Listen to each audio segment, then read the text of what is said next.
माय channel Mrinal रेसिपीजमध्ये तुमच्या सगळ्यांचं स्वागत आहे।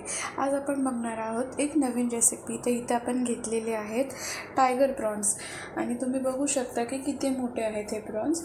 तर आपण इथे सगळ्यात आधी याच्यामध्ये टर्मरिक ॲड करून घेणार आहे। टर्मरिक पावडर आपण इथे हाफ स्पून ॲड करून घ्यायची आहे। त्यानंतर मी इथे घाटी मसाला म्हणजे कांदा लसूणचा मसाला यूज केलेला आहे आणि तो इथे मी ॲटलिस्ट 2.5 स्पून्स, मी जो स्पून यूज केला आहे तो स्पून मी 2.5 तिथे ॲड केलेला आहे।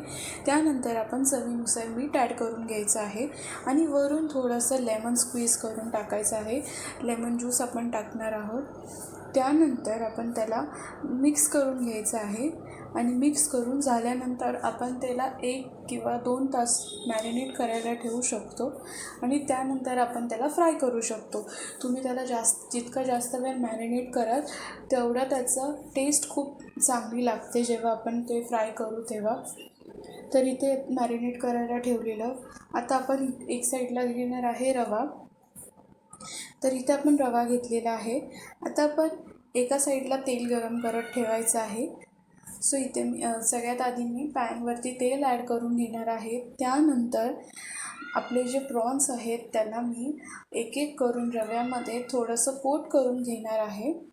कोटिंग करून घ्यायची आहे प्रॉपरली, सगळ्या साईडून रवा लागला पाहिजे। तर कोट करून झाल्यानंतर आपण एक एक करून प्रॉन्स जे आहेत आपले ते ॲड करत राहायचे आहेत। तर लास्ट रेसिपी मी माझ्या चॅनलवरती शाही तुकडा याची अपलोड केलेली, जर नसेल बघितली तर जाऊन बघा। मी लिंक खाली डिस्क्रिप्शनमध्ये ॲड करेन।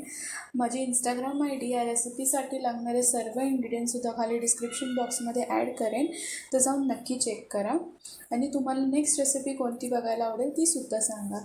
तर इथे एक एक करून आपण प्रॉन्स ॲड करून घेतलेले आहेत। तर तुम्हाला नेक्स्ट रेसिपी कोणती बघायला आवडेल ते सुद्धा तुम्ही मला कमेंट करून नक्की सांगा। इथे आता आपण थोडेफार खालून जेव्हा थोडीशी आपली फिश आहे ती फ्राय झाल्यानंतर आपण त्याची साईड चेंज करून घेणार आहोत।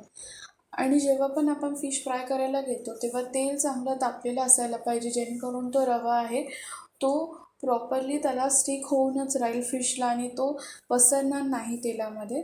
तर इथे आपले फिश जे आहेत ते फ्राय करून झालेले आहेत। Thank you so much.